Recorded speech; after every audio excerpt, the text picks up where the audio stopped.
Assalamualaikum warahmatullahi wabarakatuh. Alhamdulillahirabbil alamin wassalatu wassalamu ala asrofil anbiya'i wal mursalin wa ala alihi washabihil kiram ajmain amma ba'du.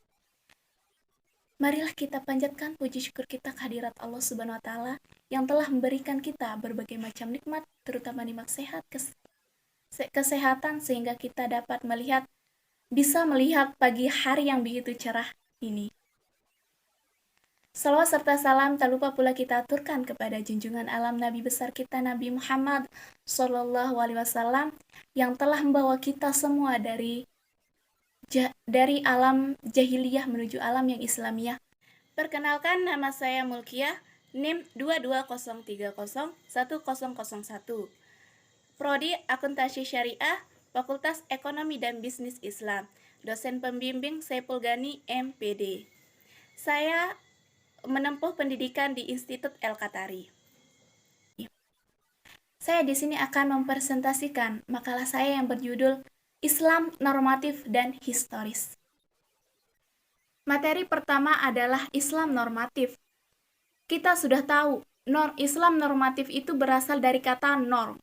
Norm itu artinya norma, ajaran, acuan.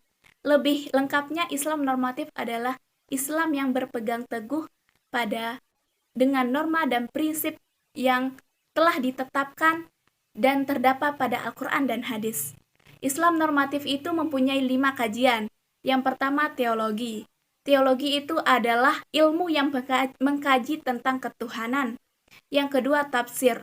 Tafsir itu adalah penjelasan atau pemaknaan. Yang ketiga, tasawuf.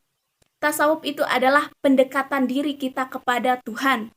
Yang keempat, filsafat, yaitu pemikiran. Yang kelima, fikih, yaitu tata hukum.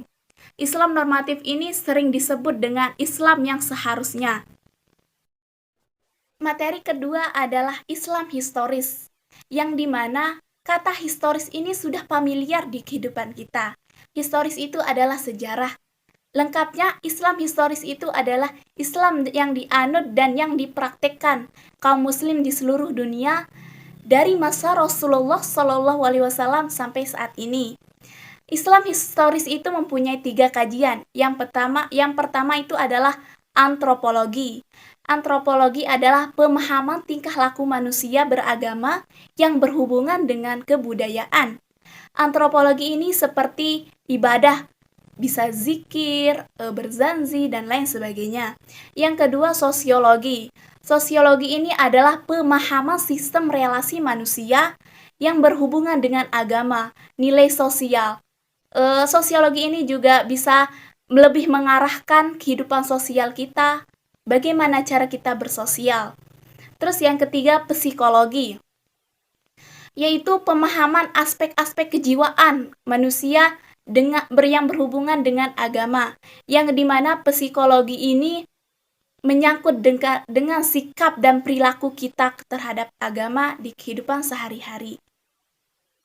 Terus kita akan membahas tentang hubungan antara Islam normatif dan historis, yang dimana hubungannya ini ada dialektis dan ketegangan, yang dimana dialektis ini terjadi jika ada dialog bolak-balik yang saling menerangi antara teks dan konteks. Yang kedua, ketegangan terjadi jika ada salah satu yang menganggap lainnya sebagai ancaman. Hubungan keduanya itu tidak dapat dipisahkan, tetapi dengan tegas dapat dibedakan.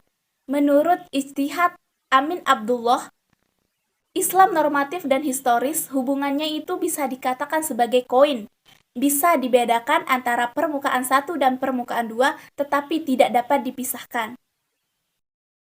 Selanjutnya, kita akan membahas tentang pengelompokan Islam normatif dan Islam historis. Menurut Nas Hamid Abu Zaid, pengelompokan menjadi 3 wilayah. Yang pertama, wilayah teks asli Islam. Ini mencakup tentang Al-Quran dan hadis.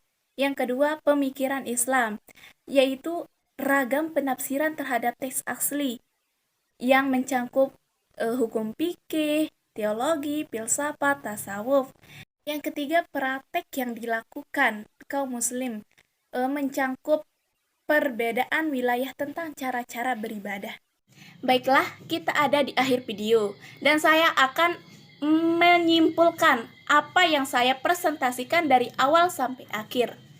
Kesimpulan yang saya tarik dari makalah tadi adalah Islam normatif merupakan Islam pada dimensi sakral, Islam ideal atau Islam yang seharusnya, yang bersifat mutlak dan universal, melampaui ruang, waktu, atau sering disebut dengan realitas ketuhanan.